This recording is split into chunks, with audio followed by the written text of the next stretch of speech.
Bismillahirrahmanirrahim. Assalamualaikum warahmatullahi wabarakatuh. Waalaikumsalam. Alhamdulillah, ya kita lanjutkan kuliah pekan sebelumnya ya. Di dalam perkuliahan sebelumnya itu ada dua topik yang rencananya kita bahas. Yang pertama sudah kita bahas kemarin, dan yang kedua kita akan masuk ke fasor dan diagram fasor. Ini mungkin materi terakhir ya yang akan kita bahas pada semester ini. Ya, sebelum lanjut terlalu jauh, apakah suara saya kedengaran dengan baik di sana? Jelas Pak. Jelas Pak. Jelas. Oke lah. Hari ini kita akan mencoba membahas tentang fasor ya. Yang pertama kita definisikan dulu. Yang saya share kelihatan ya? Yang tulisan tangan itu kelihatan ya? Iya Pak. Ya, fasor adalah dia merupakan representase dari gelombang sinus atau sinyal sinusoidal ya. Dia merupakan representase dari ini sinyal sinus. Oke. Nah, di matematika kita sudah pernah dapatkan bahwa model gelombang sinus itu seperti yang tampak di gambar di atas ya. Modelnya kurang lebih seperti inilah. Itu adalah model gelombang sinus yang mana dia merupakan fungsi waktu. Sebagai sebuah penjelasan bahwa jika terdapat sinyal yang sama ya, dengan frekuensi yang sama tetapi berbeda fasa dan berbeda amplitudo, maka untuk menganalisis sinyal tersebut kita menggunakan diagram fasor. Ya, saya kira kita sudah tahu juga yang mana disebut dengan amplitudo, yang mana disebut dengan pergeseran fasa ya. Amplitudo itu adalah jarak terjauh ya. Kalau misalkan ini kita gambarkan, ini amplitudonya ada di sini sampai di lepas ini. Nah, inilah disebut dengan amplitudo. Ya, sementara periode itu adalah waktu dari awal sinyal sampai dengan akhir sinyal. Di sini dia disebut dengan periode atau T. Nah, itu yang didapatkan di matematika. Nah, bagaimana cara untuk merepresentasikan gelombang listrik AC ke dalam bentuk model sinyal sinus. Nah, untuk merepresentasikannya, maka kita menganggap bahwa tegangan itu dia mengikuti pola dari gelombang sinus. Makanya di sini dapat dituliskan sebuah persamaan PT ya, tegangan yang berubah terhadap waktu disebut juga dengan VAC ya. P tegangan bolak-balik atau VAC dituliskan dalam matematika sebagai PT. PT itu sama dengan PM sinus omega T tambah Pi. Nah, itu cara penulisan sinyal AC dengan mengikuti gelombang sinusoidal.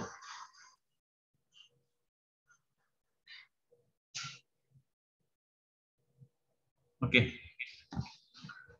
Nah, keterangannya adalah VM adalah amplitudo puncak atau peak amplitudo. Kalau dibawa ke dalam tegangan, maka dia adalah tegangan maksimum. Kemudian omega itu adalah frekuensi anguler dan pi adalah pergeseran fasa. Ya, pi ini dapat juga dituliskan dengan model huruf kecil seperti ini ya, sama saja. Ya, boleh mau dituliskan dalam huruf besar atau huruf kecil, terserah saja. Jika digambarkan dalam bentuk grafik, maka dapat kita tuliskan atau gambarkan seperti gambar yang tertera di atas ya. Fasornya digambarkan sebagai sebuah frekuensi anguler. Frekuensi anguler artinya frekuensi mekanik ya, frekuensi yang bergerak dengan melawan arah putaran jarum jam. Makanya arah putarannya itu seperti ini. Ya, ini artinya arah putarannya melawan arah jarum jam. Sedangkan fasornya yang saya gambarkan dengan warna merah, ini disebut dengan gelombang fasornya. Ya, fasornya seperti ini ya. Dan arahnya itu bisa digambarkan dalam semua kuadran. Ya, seperti Anda ketahui bahwa dalam koordinat kartesian terdapat 4 kuadran ya, yang kita sudah paham bersama. Ya, yang pertama adalah kuadran pertama. Jika digambarkan dalam bentuk gelombang sinyal kartesian atau grafik kartesian seperti ini. Ini adalah kuadran pertama, kuadran kedua, kuadran ketiga ya, dan ini adalah kuadran keempat. Ya. Untuk menggambarkan fasor juga sama dengan demikian. Dia adanya di 4 kuadran juga. Ya, misalkan kita akan menggambarkan fasor yang tadi, maka tinggal kita membuatkan dulu frekuensi angulernya seperti ini. Ya, arahnya berlawanan dengan jarum jam ya. Ini frekuensi angulernya. Kemudian di sini adalah fasor. Ya, fasornya saya mengambil dengan nilai 45 derajat. Ya. Kalau demikian, jika digambarkan dalam gelombang sinus, maka direpresentasikannya sama seperti ini. Ya, puncaknya ini adalah puncak dari gelombang sinus. Ya, ke sana ya. Maka nanti gelombang puncaknya akan seperti ini. Ya, ini. Kemudian amplitudo terendahnya nanti dia akan mengikuti 45 derajat yang di sini ya.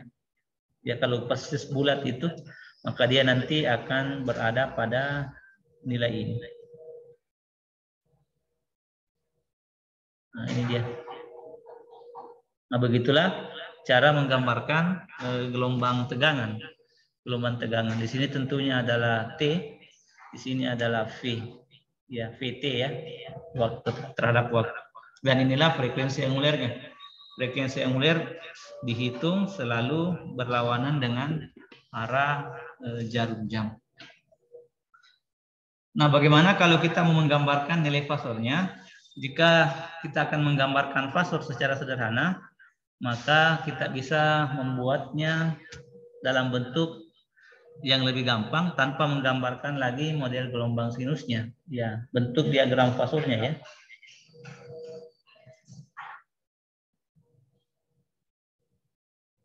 Ya, bentuk diagram fasornya.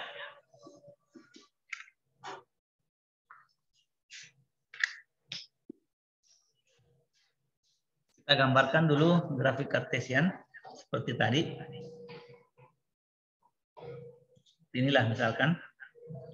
Kemudian kita gambarkan sumbu X-nya. Sumbu X itu adalah omega, ya. Sumbu X omega atau dia adalah frekuensi anguler ya. Nah, bagaimana kita akan menggambarkan fasor? Misalkan saya gambarkan fasor tegangan dengan bentuk seperti ini. Ya, saya gambar di sini ya. Ya, ini bentuk fasor misalkan. Kita kasih nama V1. Berarti di atas ini adalah V. Nah, sudut ini disebut dengan pi. Ya, sudut ini adalah pi. Yang pergeseran fasa tadi. Sementara panjang dari vektor V ini disebut dengan Vmax. Misalkan di sini nilainya adalah X. Nah, berarti nilai maksimum tegangannya V1 adalah X dan sudutnya adalah pi derajat. Jadi kalau dituliskan V1 sama dengan X sinus omega T ditambahkan dengan pi. Ya. Bagaimana kalau kita berikan angka-angka supaya lebih gampang? Kita bisa menggambarkan yang lain ya. Kalau kita gambarkan, anggaplah digambarkan pas di tengah-tengah sini, pertengahannya begini ya. Kita kasih nama V2, berarti sudutnya ingat selalu dihitung dari sumbu anguler, sumbu X-nya ya. Kalau di tengah-tengah itu berarti dia bernilai 45. Panjangnya misalkan adalah 10. Berarti V2 sama dengan 10 sinus omega T ditambahkan dengan 45 derajat. Nah, itu cara menggambarkan representase fasor dalam sumbu kartesian. Ya, digambarkan yang lain juga sama. Misalkan kita menggambarkan yang lain, kita gambarkan lagi fasor yang lain ya. Misalkan fasornya seperti ini.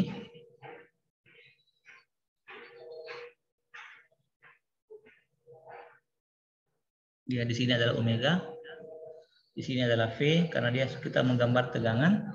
Misalkan ada tertulis seperti ini, dia mendekati 90 ya. Ini adalah V3, misalkan nilai maksimumnya dituliskan 20, kemudian sudutnya di sini 80 derajat. Maka V3 sama dengan 20. Kemudian sinus omega T ditambahkan dengan berapa? 80 ya. Ya, saya kira tidak susah untuk menuliskan apa namanya? Bentuk persamaan matematis fasor tegangan jika sudah digambarkan dalam bentuk diagram atau sinyal sinusoidal. Kita ingat kembali menurut tadi bentuk asal berarti 20 adalah VM-nya. Kemudian 80 adalah pi-nya ya. 80 adalah pi-nya kalau kita kembali ke bentuk asal di atas tadi. Ya ini. Amplitudo puncak itu adalah VM. Kemudian sinus karena mengikuti gelombang sinus, omega frekuensi angulernya, kemudian pi pergeseran fase. Ya, jika digambarkan seperti di atas, maka kita sudah bisa mengetahui berapa VM-nya, kemudian berapa pergeseran fasanya. Sampai di sini tidak ada masalah ya untuk cara menuliskan persamaan matematika dari fasor. Bagaimana kalau misalkan dia berada di kuadran yang lain? Ini gelombangnya semuanya ada di kuadran semua ada di kuadran pertama. Bagaimana kalau misalkan kita menggambarkan di kuadran yang kedua? Ya, di kuadran yang kedua. Misalkan kita menggambar seperti ini. Ya, kemudian di sini adalah omeganya, di sini adalah tegangannya. Kemudian terdapat sebuah fasor seperti ini. Ini adalah V1, sudutnya adalah 45, nilainya adalah 10, kemudian di sini 1. Ya, ini adalah 90 tambah 10, anggaplah 100 ya, 120 lah. 90 tambah dengan 20, 100. Terlalu besar kalau 120, 110 lah. 110 derajat. Kemudian panjangnya ini disebut dengan V2. Panjangnya adalah misalkan 7. Bagaimana kira-kira kalau kita mau gambarkan, tuliskan persamaannya? V1 sama dengan 10 sinus omega T plus 45. Ya, tambah 45 derajat. Begini ya. Kalau yang V2 7 sinus omega T Omega T plus 110 derajat. Tambah atau kurang?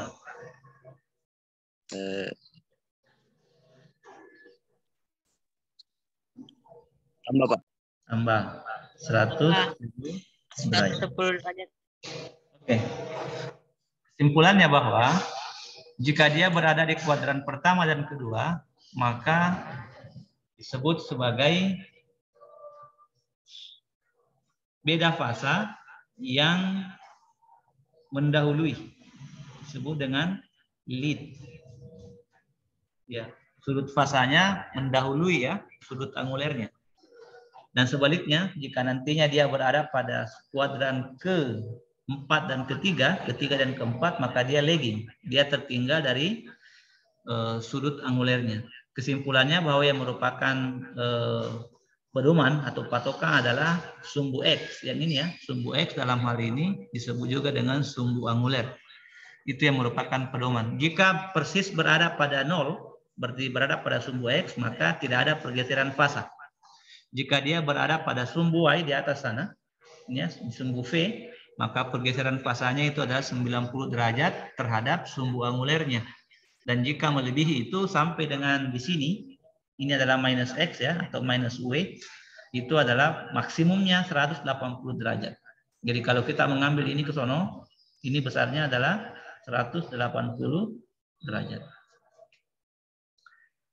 Boleh dipaham begitu ya? Oke, sekarang bagaimana kalau misalkan begini? Kita membuat yang berada di kuadran yang lain, di kuadran 3 dan keempat. Akan kita gambarkan lagi sebuah model Cartesian seperti ini. Ingat, tetap di sini adalah omega, di sini adalah V. Ya. Taruhlah ada sebuah gelombang yang nilainya seperti ini. Saya gambar dengan warna yang lain lah biar kelihatan ya. Ini ada sebuah gelombang seperti ini. Ya. Nilainya kita sebut dengan V3. Fasornya kita sebut dengan V3. Kemudian kita berikan nilai sini ya, sebesar 30 derajat dengan panjang besar fasor sebesar 10. Ya. Kemudian di sini lagi ada satu. Ya, kalau di tengah-tengah 45 di sini lah ya. Nah, dia di sini. Namanya adalah V4. Kemudian sudutnya adalah yang ini 120 derajat. Nilainya ini adalah 5. Kira-kira kalau mau dituliskan dalam bentuk persamaan matematika, bagaimana itu? V3 sama dengan? V3 dengan 10 sin. 10 sin. Omega T plus Dikurang 30. Ya, enggak plus lagi ya, dikurang. Ya, 30. Ingat tadi ketika dia berada di bawah sumbu X atau di bawah sumbu omega atau di bawah frekuensi angulernya, maka itu adalah sudut yang tertinggal. Makanya di sini minus 30 derajat. Oke ya. Nah, ini namanya lagging. Ya, arah sini namanya lagging.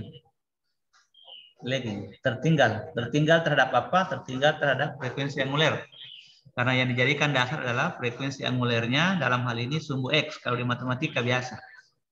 Kalau yang V4 berapa? V4 sama dengan 5 sinus 5 sin omega T minus 10 derajat. Ya, minus 120. Oke. Nah, kalau begitu, antara V3 dengan V4, siapa yang mendahului, siapa yang tertinggal? Hubungan antara F3 yang bukan F ya, V. V3 oke, iya. terhadap V4. Ya, bagaimana hubungannya?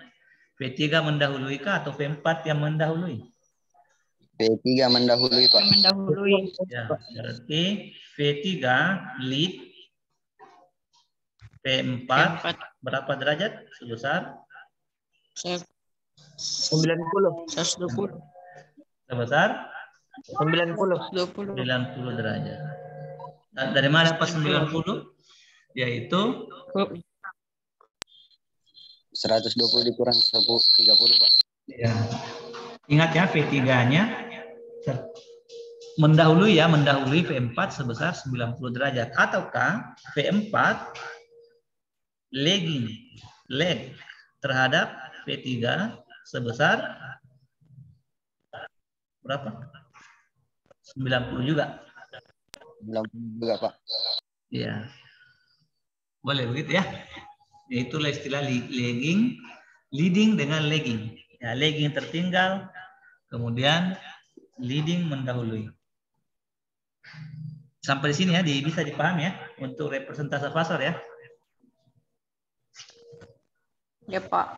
Oke lah, kalau begitu. Nah, sekarang setelah memahami itu, nanti ketika kita belajar tentang beda fasa, nanti kan di kuliah yang lain itu di motor-motor listrik, ada namanya motor kapasitor, dia tertinggal, dia mendahului 90 derajat terhadap motor resistor. Nah, apa dikatakan mendahului tertinggal? Ya, lihat saja diagram fasornya ya. Nanti kita akan pelan-pelan membahas perbandingan antara fasor arus dengan fasor tegangan. Yang sekarang kita bahas hanya fasor tegangan tanpa dibandingkan dengan fasor arus. Hanya 2 buah tegangan saja yang dituliskan sembarangan ya, tidak ada nilainya, tidak ada patokannya. Kita hanya menggambar-gambar fasor sesuai dengan keinginan kita. Intinya Anda tahu maknanya ya. Ya, garis yang ini, garis yang seperti ini tadi disebut dengan fasornya, itu representase gelombang sinus ya. Kemudian V3 ini nama fasornya, 10 adalah besarannya, kemudian 30 adalah sudutnya. Nah, itu yang paling dipahami. Ya. Mesti dipaham seperti itu. Dan yang kedua adalah jika berada di kuadran pertama dengan kedua, maka fasornya itu leading terhadap sudut anguler. Sementara kalau berada di kuadran ketiga dengan keempat, maka sudut fasornya itu lagging terhadap sumbu anguler atau sudut anguler. Baiklah, saya kira tidak ada masalah untuk hal itu. Sekarang kita melihat representase fasor dalam bentuk matematika. Ya. Representase fasor dalam bentuk matematika. Ini bagian B. Representase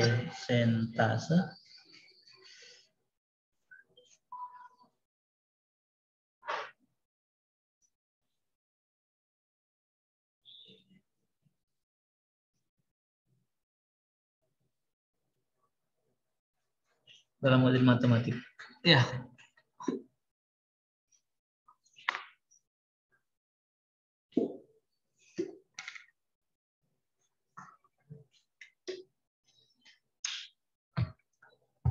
Di sini nanti kita akan mengenal 2 bentuk ya. Yang pertama adalah bentuk polar, yang kedua adalah bentuk rektanguler. Ini bentuk polar dan bentuk rektanguler. Ini nanti yang menarik ya, karena kita sudah bermain atau bekerja pada bilangan kompleks. Kenapa bekerja pada bilangan kompleks? Karena ada 2 besaran yang digabungkan, ya, yaitu besar dari fasornya dihubungkan dengan sudut fasanya. Nah, kalau begitu kita gambarkan kembali tadi model fasor ya. Ini digambarkan secara umum lagi. Saya mewakilkan saja di kuadran pertama dengan mewakilkan yang lain. Di sini tadi adalah omega, di sini adalah V, tegangan ya. Untuk sementara saya pakai tegangan. Karena arus itu ada jika ada beban atau ada yang akan dialiri arus. Sementara tegangan ada jika sudah ada sumber tegangan ya. Sekarang kita gambarkan model umumnya.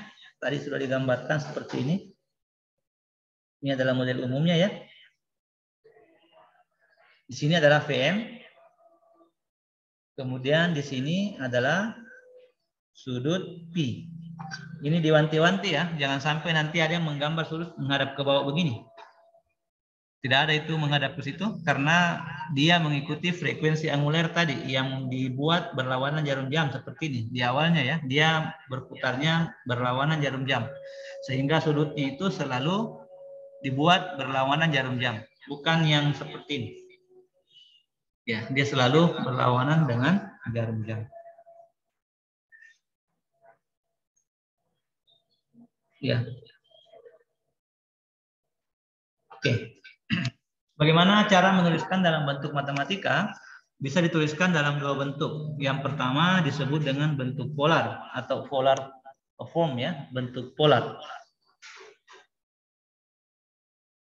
Bentuk polar.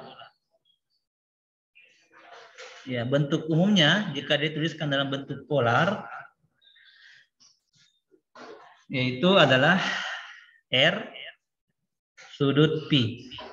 Ini jika dibuatkan dalam bentuk polar. Bisa juga dituliskan dalam bentuk VM. VM adalah P maksimum sudut P. Ya, ini bentuknya ya kalau dituliskan dalam bentuk polar. Nah, bentuk yang kedua dengan menggunakan rektanguler. Ya, bentuk rektanguler. Bentuk rektanguler.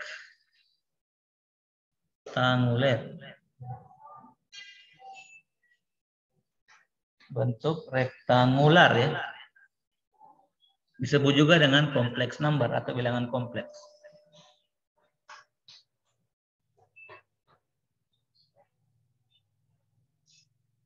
Bilangan kompleks. Ya, kompleks. Bagaimana bentuknya?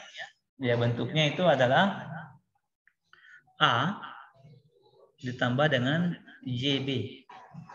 Atau ada juga yang menuliskan begini. A ditambah dengan BI. Sama saja. A tambah JB, J-nya huruf kecil ya.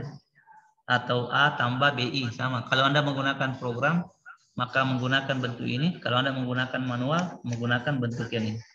Sama saja ya. Atau bentuk yang lain, misalkan X ditambah dengan J, Y, boleh juga. Ataukah di sini adalah X ditambah dengan YI, sama saja. Ya, intinya ada dua bentuk, A ditambah dengan JB atau A ditambah dengan BI. Kita terserah mau mengambil yang mana, bentuknya sama saja. Ya, supaya Anda kacau, kita pakai saja satu bentuk ya, yang ini A ditambah dengan JB. Nah, bagaimana mendapatkan nilai tegangannya? Ya, untuk mendapatkan nilai tegangannya, maka berlaku aturan ya. Disitulah disebut dengan aturan Kartesian ya. Apa aturannya? Jika kita mendapatkan bentuk seperti ini, maka kita bisa menghitung nilai amplitudonya, yaitu nilai mutlak V tadi tegangan ya, sama dengan akar atau root A square tambah dengan B square. Ya, ini cara mendapatkan V-nya. Ya, V dalam bentuk nilai mutlak. Ya, sementara untuk mendapatkan sudutnya, P sama dengan arcus tangen atau tan min 1. Tangen min 1 atau arcus tan sama saja ya, dari B per A. Ya, inilah cara untuk mendapatkan sudutnya jika dia dalam bentuk pola. Sorry, dalam bentuk rektanguler, ya. Nanti apa hubungannya dengan kuliah kita? Nantinya jika kita mendapatkan nilai resistif, mau dihubungkan dengan nilai reaktansi induktif dan reaktansi kapasitif, maka reaktansi induktif dengan reaktansi kapasitif itulah yang dituliskan dengan J. Ya, berarti R tambah dengan JXL. Atau R ditambah dengan 1/JXC. Nah, di situ mulai muncul ya bilangan kompleks itu. Cara yang ketiga, bisa juga dituliskan dengan menggunakan bentuk eksponensial. Ya. Bentuk eksponensial. Ini yang ketiga nih. Nanti terserah mau dipilih yang mana, tergantung keinginan kita. Gampangnya yang mana, atau yang disukai yang mana. Bentuk yang ketiga adalah bentuk eksponensial. Eksponensial. Ya, bentuk eksponensial itu mengikuti pola seperti ini. V maksimum dikalikan dengan epsilon, ini E ya, epsilon JP. Ya, ini bentuk eksponensial. Dengan demikian ada 3 bentuk ya, ada 3 cara untuk merepresentasikan fasor dalam matematika. Boleh menggunakan bentuk polar seperti ini, PM sudut Pi, ataukah boleh menggunakan bentuk rektanguler A tambah JB, di mana untuk mendapatkan V-nya adalah A kuadrat tambah dengan B kuadrat akar. Dan untuk mendapatkan sudutnya kita bisa menggunakan tan min 1 atau arcus tangen B per A. Ya. Dan yang terakhir dituliskan dalam bentuk eksponensial. Vm epsilon berpangkat JP. Yaitu 3 cara ya. 3 cara untuk mendapatkan atau menuliskan fasor. Ya, nanti akan dipakai masing-masing. Khusus bentuk yang ketiga, inilah yang digunakan ketika kita menganalisis transien ya. Biasanya kita menggunakan bentuk ini.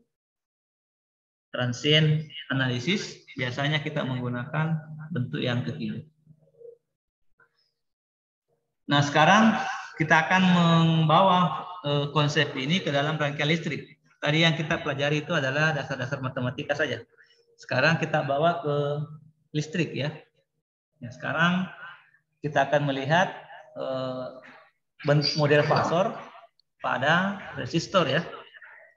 Kita masuk ke yang ketiga ini. Yang ketiga, model fasor, ya, hubungan fasor pada komponen resistor.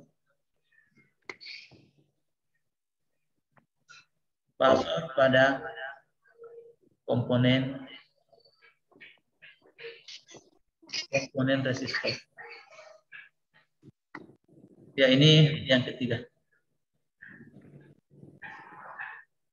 Fasor pada komponen resistor. Ya, ada yang mau bertanya?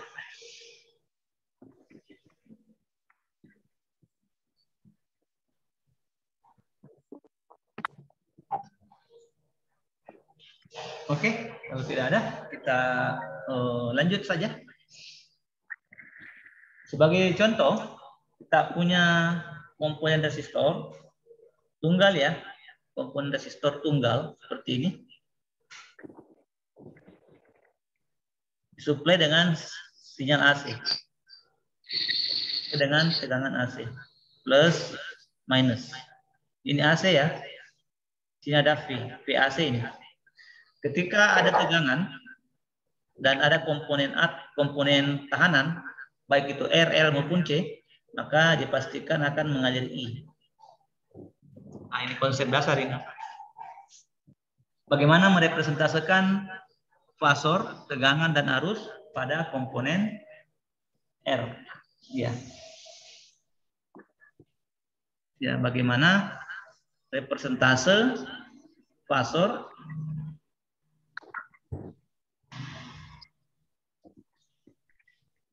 ya, model ya. Model hubungan fase tegangan dan arus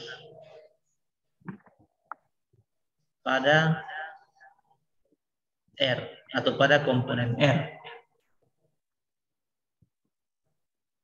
Ya. Kita tahu tadi bahwa input V ini adalah model sinyal sinusoidal ya. Kita sudah tahu tadi bahwa model inputnya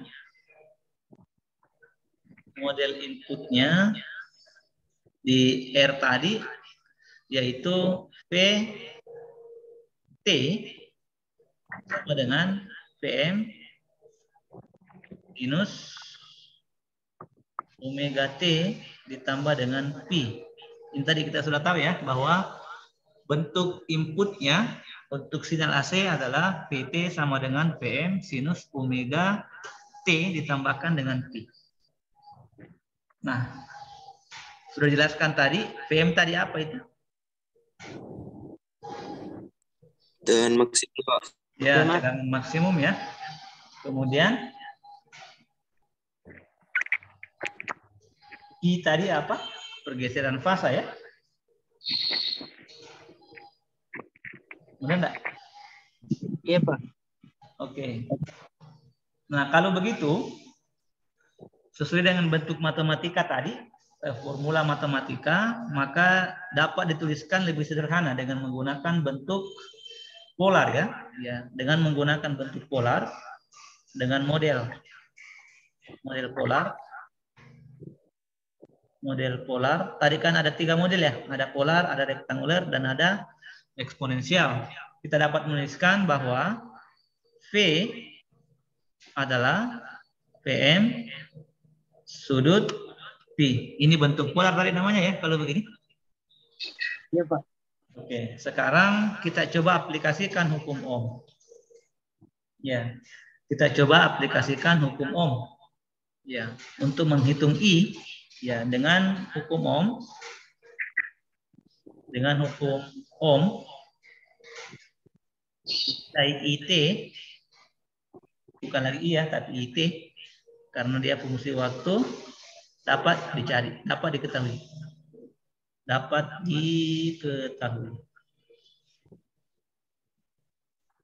Ya. Masih ingat itu hukum Ohm? Iya, Pak. Bagaimana itu hukum Ohm? I sama dengan V per R. Yes, berarti IT sama dengan V-nya menjadi Vm karena dia mengambil V maksimum dibagi dengan R. Kemudian tetap ikut sinusnya ya. Sinus omega T tambahkan dengan Pi. Nah, tetap ikut begini. IT sama dengan Vm per R sinus omega T ditambahkan dengan Pi. Iya. Jika kita hanya ingin mendapatkan nilai sesaatnya saja, maka dapat dituliskan bahwa I sama dengan V per R. Ini di sesaat ya. Di sesaatnya. Nah, sementara ketika kita bawa ke dalam bentuk polar tadi, kita bisa mengetahui bahwa V sama dengan Vm sudut Pi. Ini bentuk polarnya yang tadi ya. Ini adalah nilai sesaat ini. Nilai sesaat. Nilai sesaat. Ya artinya apa? Selama ini kita belajar rangkaian listrik DC itu hanya menghitung nilai sesaat semua, bukan nilai yang kontinu ya. Nilai sesaat. Nah, bagaimana bentuk representasi fasornya?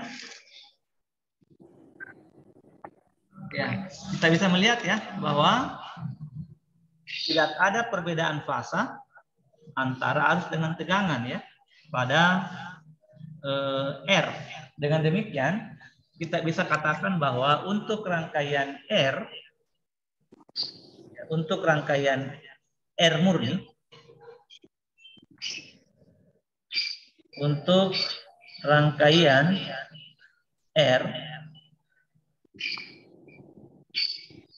Fasor, tegangan, dan arus itu adalah sefasa. Ya, tidak ada beda fasanya.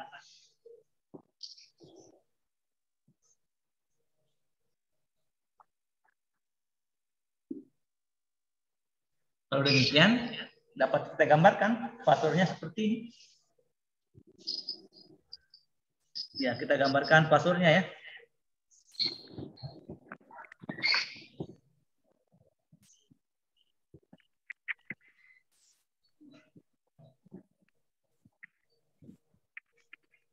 Ya, di sini adalah omega tadi. Di sini adalah V-nya. Di sini juga adalah I-nya. Ya, di sini adalah I dan V berada pada fasa yang sama. I, V. Ya, dia berada pada fasa, sefasa. Tidak ada perbedaan fasa antara tegangan dan arus pada rangkaian R jika disuplai dengan model sinusoidal.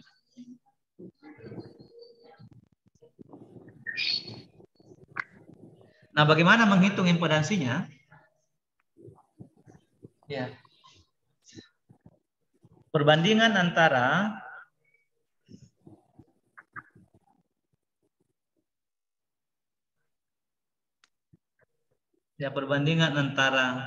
V dan I disebut impedansi.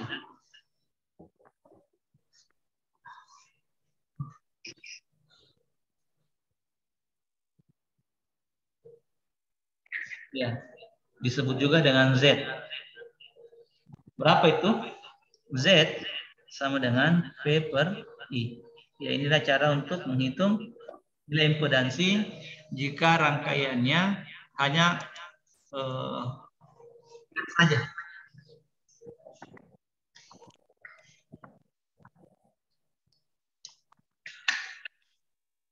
Dengan kata lain bahwa untuk rangkaian resistor Z sama dengan R.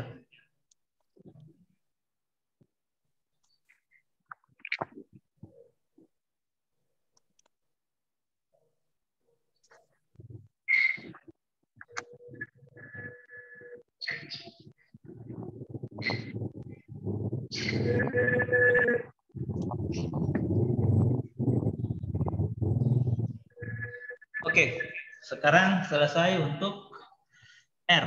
Sekarang kita pindah ke L. Tadi saya tulis apa di atas ya? Ya, fasor pada komponen L berarti sekarang. Keempat.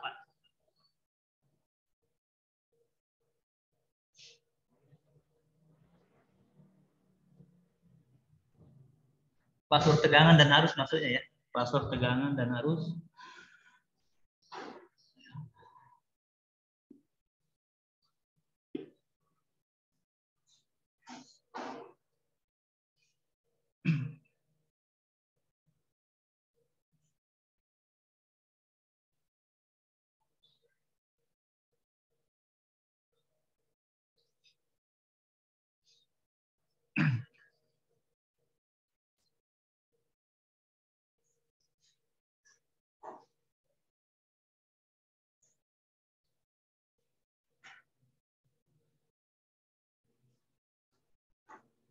Ya, fasor tegangan dan arus pada komponen L.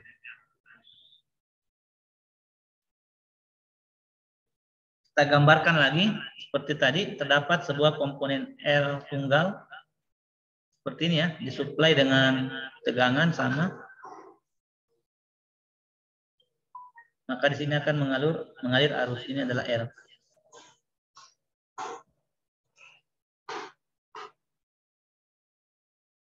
Ya, kita asumsikan bahwa arus yang mengalir pada induktor ya, IT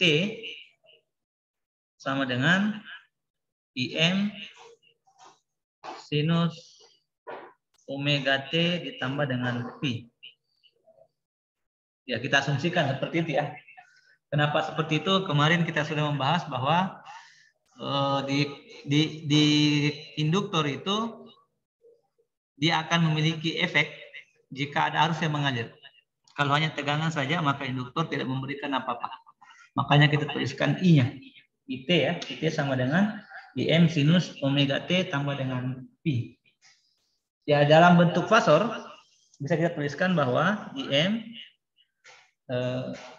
sudut PI sama dengan IM sudut Pi. Dalam bentuk fasor ya, dalam bentuk model fasor. Atau disebut juga dengan model rektangulernya. Model polarnya, minta maaf. Nah, sekarang bagaimana mendapatkan V-nya? Ya, kita sudah tahu bahwa VL sudah dibahas minggu lalu, itu adalah L perubahan arus terhadap perubahan waktu. Ya, kalau demikian kita bisa menuliskan di sini bahwa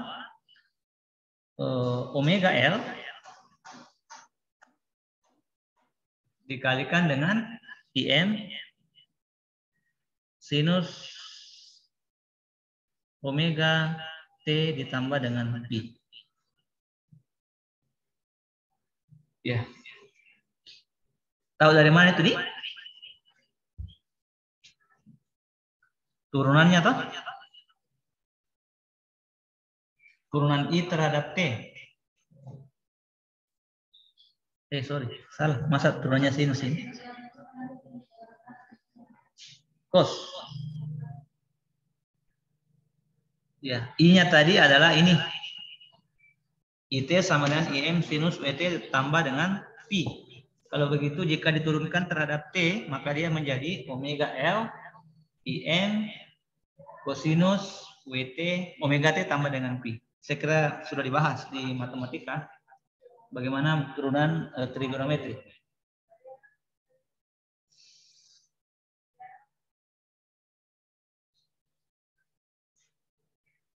Oke. Saya hapus dulu ya. Mungkin dipaham maksudnya ini.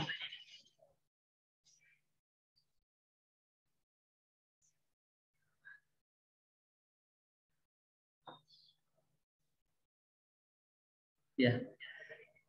Turunannya ini ya, turunannya IT sama dengan IM sinus omega T. Ketika kita ingin mendapatkan berapa tegangannya, maka L DI per DT ya. Kemudian berapakah nilai tegangannya, kita turunkan saja.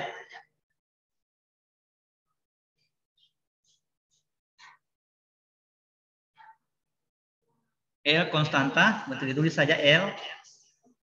Kemudian turunannya W, T adalah W, omega maksud saya, LW. Kemudian turunannya sinus adalah kosinus, IM, kosinus omega T ditambah dengan Pi. Ya kalau mau diurutkan ya begini, omega L, IM, kosinus omega T ditambah dengan Pi. Ya, boleh begitu ya. Kalau mau dikembalikan ke dalam bentuk sinus kembali, maka bisa kita tuliskan seperti ini.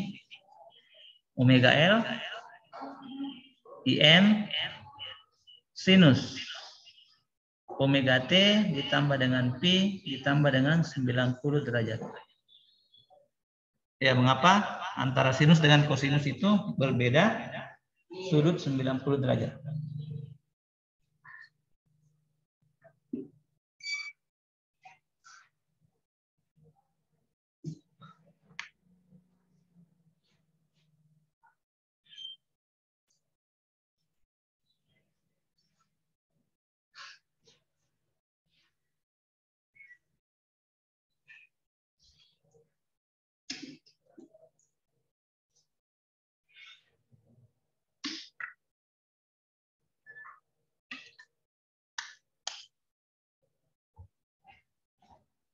Sehingga jika digambarkan dalam bentuk fasor, ya kita bisa tuliskan seperti ini.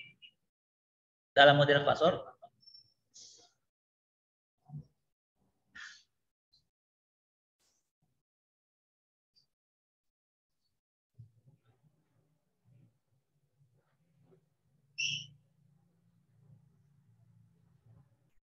Ya.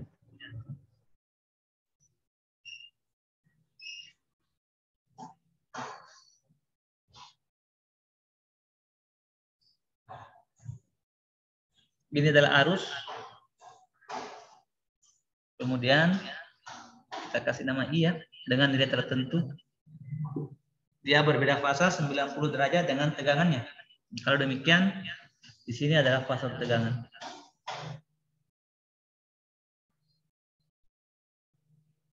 Ya, ini adalah tegangan V. Perbedaan sudutnya itu 90 derajat. Di sini. Yaitulah model fasor untuk L.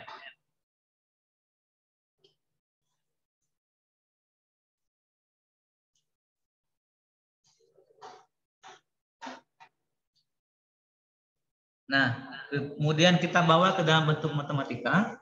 Tadi kita mendapatkan nilai VL sama dengan omega L sinus omega T ditambah dengan P ditambah dengan 90 derajat. Ya, kita bisa tuliskan dalam bentuk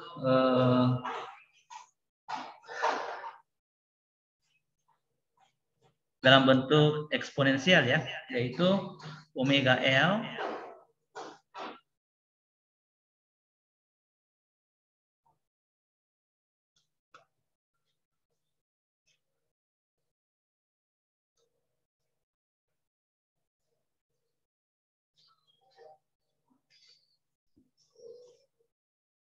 kemudian sinus omega T itu sama dengan epsilon ya, yaitu epsilon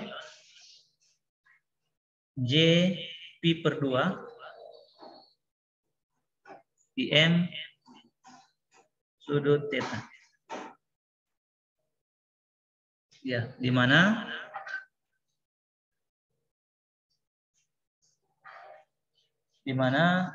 E berpangkat J Pi per 2 ini sama dengan J.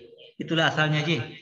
Ya, epsilon J dikali Pi per 2. Itulah J. Dengan demikian kita bisa menuliskan bahwa J omega L dari sini tadi dikalikan dengan I. Ya. Itu adalah VL. Sampai di sini masih nyambung kah? Masih ya? Masih, Pak. Oke. Ya. Itu I-nya Pak, I-max atau tidak?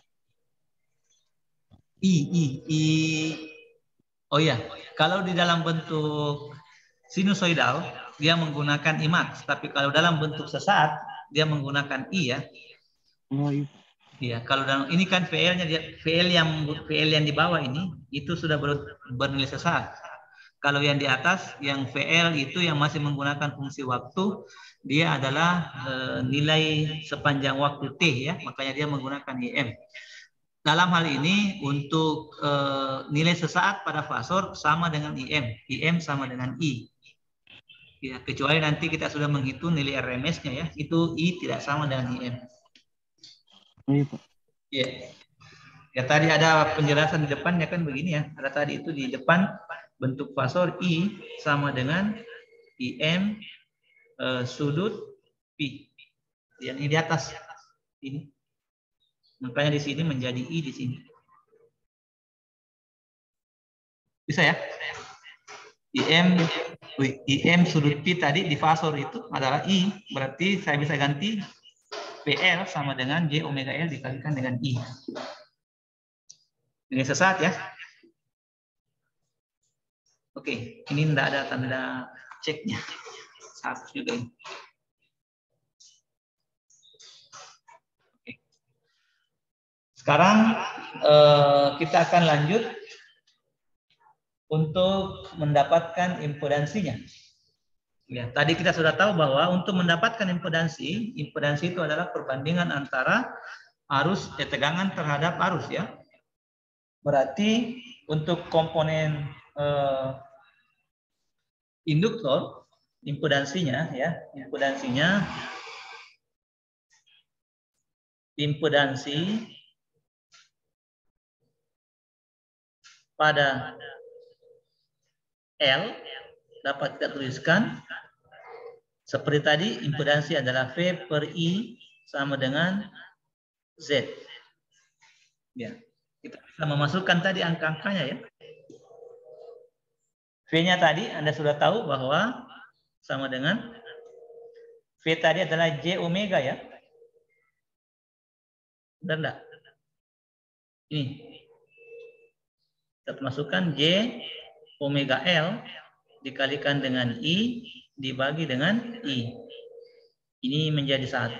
Kalau begitu Z sama dengan J omega L. Nah, dari sinilah asalnya kata XL. Jadi impedansi pada induktor itu adalah J omega dikalikan dengan L. Impedansi pada R tadi adalah R. Z-nya R adalah R sendiri, Z-nya L adalah J omega dikalikan dengan L. Sampai situ dipaham ya? Dari situlah asalnya J omega L. Nanti ditanya, siapa tahu ada yang tanya, dari mana tahunya bahwa impedansinya itu impedansinya induktor adalah J omega L? Nah, itu hasil dari representase fasor ya, yang kita pakai.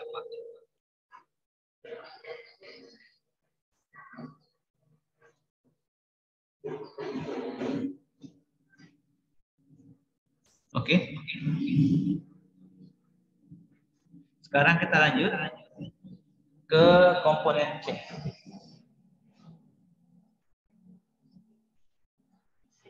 Kalau tidak salah nomor 5 ya. Ya. Fasor tegangan dan arus pada kapasitor.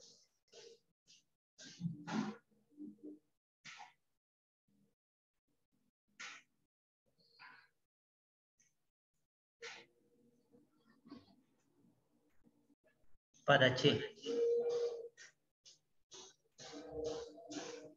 Ya, sama dengan yang tadi, jika sebuah komponen kapasitor, ini kapasitornya yang bengkok begini ya, bukan yang lurus. Kalau bengkok itu berarti kapasitor AC. Kita berikan tegangan P, maka di sini juga akan mengalir I. Ini adalah C.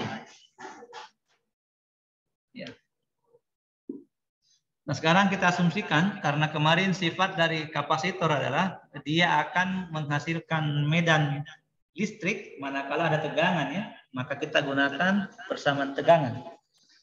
VC T sama dengan tadi kita asumsikan sama Vm sinus omega T ditambah dengan Pi. Ini selalu dipakai ya, karena itu yang merupakan representase dari gelombang tegangan.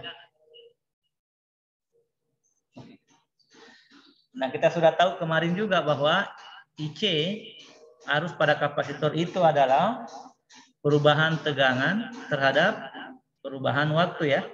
Ya, perubahan tegangan terhadap waktu. Nah, kalau begitu kita tinggal turunkan lagi.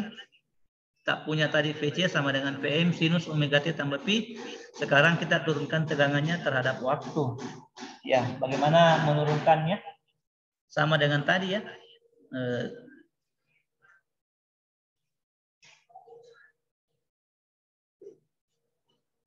Dikalikan, sorry, ada C ya, C dV terhadap P. Nah, turunannya konstanta tetap turun C saja. Turunannya dari Vm sin omega, turunan omega konstan berarti C dikalikan dengan omega.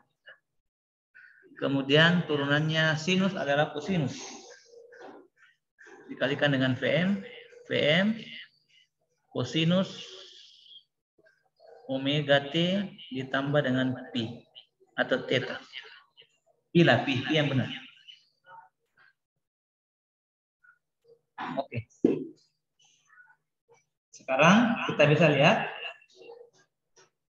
jika kita turunkan kembalikan ke model tegangan awal ya, karena model sinyalnya adalah sinus. Sekarang kita punya kosinus, kita kembalikan ke sinus. Berarti kita bisa tuliskan seperti ini. Sama dengan, saya urutkan ya, omega kali C sama dengan C kali omega dikalikan dengan Vm sinus omega T ditambah dengan Pi ditambah dengan 90 derajat. Ya ini arus ini, IC. Ya ini adalah IC. 90 derajat ini. Oke.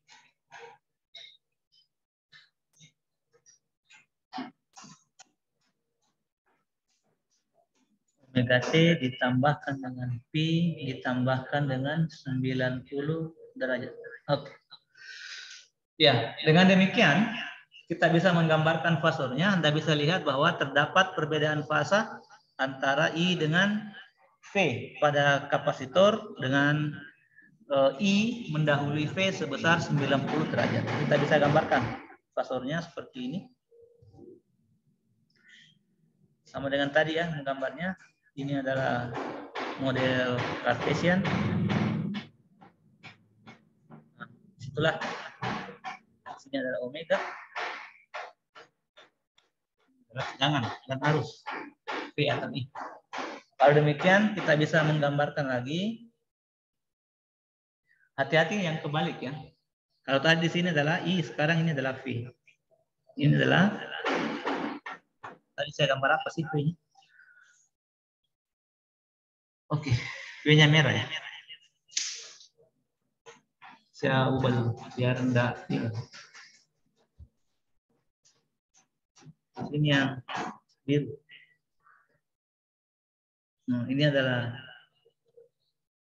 I. Oh, kok miring juga. Ini adalah I. Sementara di sebelah adalah V. Nah, ini adalah V. Antara V dengan I pada kapasitor dia berbeda fasa juga sebesar 90 derajat, di mana I mendahului V sebesar 90 derajat. Ini sudut siku-siku 90 ya. Kalau tadi di induktor V mendahului I sebesar 90 derajat. Dari mana tahunya? Dari model persamaan tadi IC sama dengan omega C Vm sinus omega Pi tambah 90 derajat. Dengan demikian kita bisa menuliskan kembali persamaan arusnya ya untuk mendapatkan impedansinya. Tadi kita sudah dapat IC sama dengan omega kali C dikalikan dengan Vm sinus omega T ditambah dengan Pi ditambah dengan 90 derajat. Ya, 90 derajat. Nah, sekarang kita bisa menuliskan dalam bentuk eksponensial. I, ini sesaat ya. I sama dengan omega dikalikan dengan C. Vm sin itu bisa diganti dengan epsilon. Epsilon J kali Pi per 2. Kemudian dikalikan dengan Vm sudut Pi. Di mana tadi Vm sudut Pi adalah V. Nah, kalau begitu, kita bisa mendapatkan I sama dengan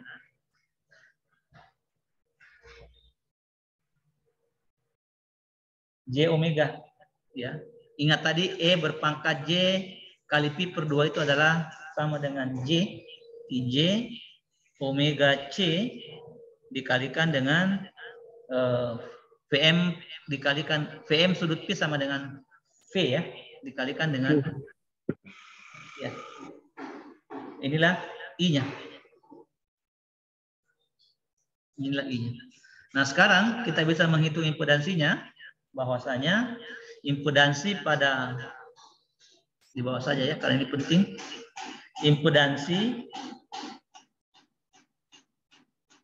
impedansi pada C adalah Z sama dengan V per I itu sama dengan Z.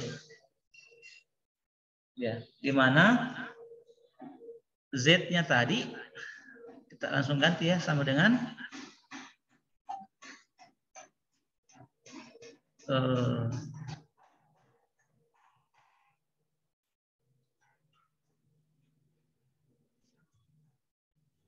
V-nya tadi berapa?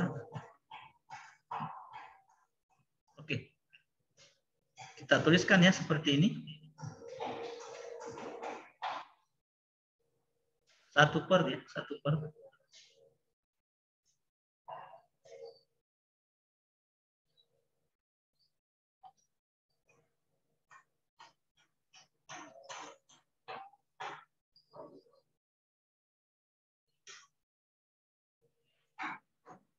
Kalau dipaham dah ya. Kalau saya langsung tuliskan begini, Anda paham tidak? 1 dibagi dengan J omega C. Kira-kira dapat itu? Iya, Pak. Yang lain mengerti maksudnya? Ya, kalau enggak dipanjangkan, saya panjangkan. Tapi takutnya nanti Anda bingung. Tapi enggak, insya Allah enggak bingung lah. Ya, kita ganti begini. V, ini memanjangkannya ya. Ini sama dengan V dibagi dengan I tadi J omega C dikalikan dengan V. Betul begitu ya? Ini dengan ini kan menjadi 1 nih. Sama dengan 1 dibagi dengan J omega C. Bisa begitu ya? Iya, Pak. Ya. Dari atas sana kan, dari I ini yang dibawa ke sana. Wah, enggak bisa ini. Bisa ya? Ya, bolehlah, insya Allah bisa. Saya hapus saja. Kalau demikian dapat disimpulkan bahwa impedansinya Z sama dengan 1 per J omega C. Itu disebut dengan istilah X C. Nah, inilah dia. Nah, itulah asal muasalnya kenapa kita bisa mendapatkan nilai yang minggu lalu kita sebutkan dengan cara untuk mengubah nilai induktansi, kapasitansi ke dalam ohm ya. Z itu satuannya adalah ohm. Nah, untuk mendapatkan semua nilai-nilai itu didapatkan dari representase fasor. Kalau demikian, kalau ditanyakan buat apa sih kita mencari fasor-fasor pada R, L, dan C secara individual supaya kita dapat mengetahui berapa nilai impedansinya. Impedansi itu adalah nilai tahanan yang terkandung pada komponen R, L maupun C. Kebetulan saja di R, Z sama dengan R karena I dengan V-nya sefasa ya. Sementara untuk komponen L arus mendahului tegangan sebesar 90 terbalik. Tegangan mendahului arus sebesar 90 derajat dan untuk C arus mendahului tegangan sebesar 90 derajat. Dengan nilai Z yang berbeda-beda. Untuk L Z sama dengan J omega C dan untuk C Z sama dengan 1 per omega C. C adalah nilai kapasitansinya berapa? Itulah representase fasor untuk masing-masing komponen ya, untuk masing-masing komponen. Oke.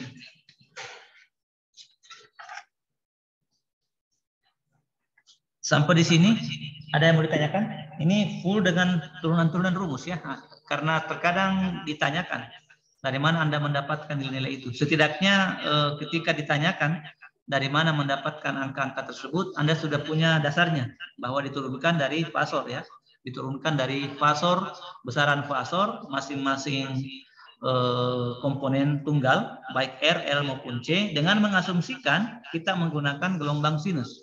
Itulah mengapa listrik itu direpresentasikan sebagai gelombang sinus. Ya, kalau ada yang tanya kenapa sih itu listrik direpresentasikan dengan gelombang sinus seperti ini? Ya karena ini yang bisa didapatkan turunannya ya. Kita tidak merepresentasikan dengan gelombang kosinus karena kebetulan saja bentuk kosinus itu pada saat T sama dengan 0 dia maksimum. Begini dia modelnya. Ya begitu model kalau kosinus ya. Jadi agak ribet nanti untuk mendapatkan turunannya. Pada saat diturunkan kosinus dia menjadi turunan cos sin kah? Bukan ya? Ada yang tahu apa turunannya kosinus? Kosinus diturunkan?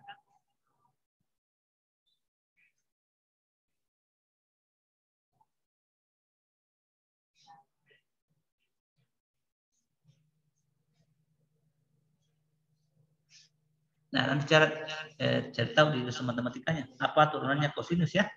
Kalau turunannya sinus ya kosinus. Baiklah, di lab pernah dapat istilah nilai RMS? Apa? Pernah, mengerti ya? Sudah tahu itu VRMS ya?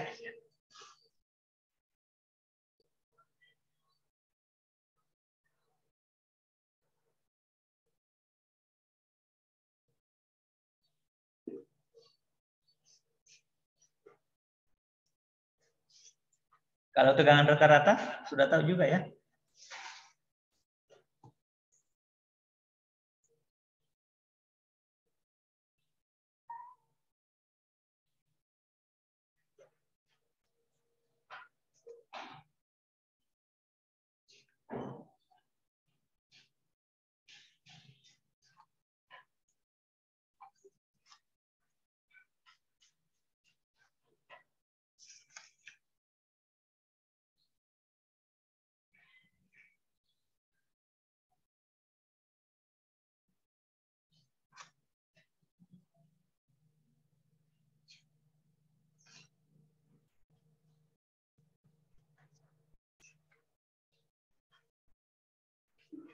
Oke, kalau tidak ada ditanyakan, sekarang tapi yakin ya sudah bisa menghitung VRMS ya?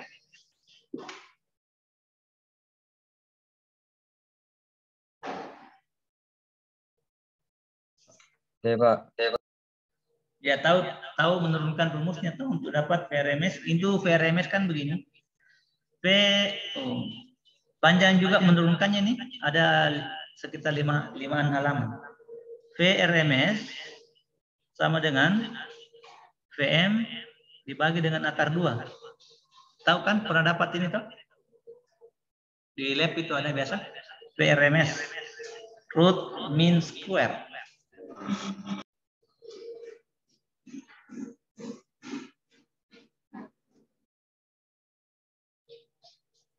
Oke lah, kalau sudah dapat, saya tidak usah kasih karena itu bagiannya di bagian orang lab saja untuk memberitahukan itu. Baiklah, kalau tidak ada masalah, sekarang minggu depan masih adakah waktu atau finalnya orang kah? Minggu depan belum ya? Belum ada Pak informasi dari staf jurusan Pak. Belum di. Oke, kalau begitu sekarang sudah jam berapa? Sudah jam 11 tuh. Sudah mau jam 12.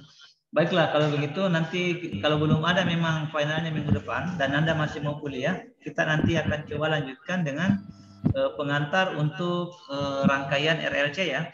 RLC bagaimana mengetahui perbedaan fasa antara RL dan C untuk rangkaian yang dibuat bersama-sama ya. Sekarang tadi kan yang dipelajari sendiri, R-nya sendiri, L-nya sendiri, C-nya sendiri. Bagaimana kalau digabung R, L, dan C? Nanti coba kita akan hitungkan atau kita analisis.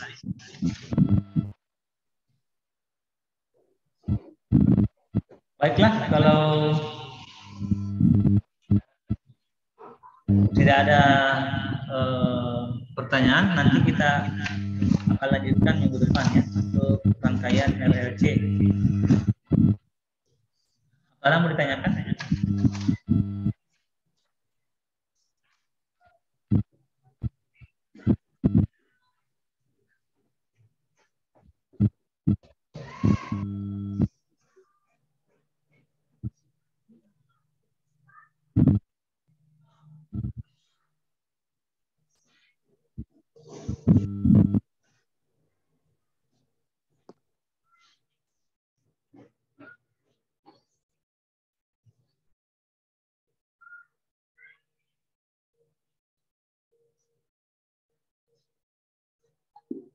Oke, kalau tidak ada pertanyaan, saya kira itu dulu untuk pasornya ya, diagram pasor.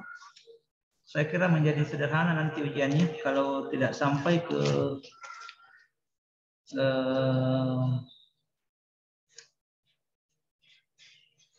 rangkaian RLC. Kita kasihlah rangkaian RLC nanti ya untuk di minggu depan ya. Kita kasih nanti rangkaian RLC. Oke, kalau tidak ada untuk hari ini, ya saya kira dicukupkan saja. Tolong ketua kelas sampaikan ke saya kalau misalkan nanti Anda ingin ditambahkan kuliah terakhirnya ya, rangkaian RLC-nya ya. Supaya nanti soal final testnya lebih bermakna lah sedikit. Mau kira-kira minggu depan untuk kuliah itu? Karena tambahan ya, sudah tambahan itu kan di luar 15 pekan. Sekarang kan sudah pekan ke-15 ini menurut kalender.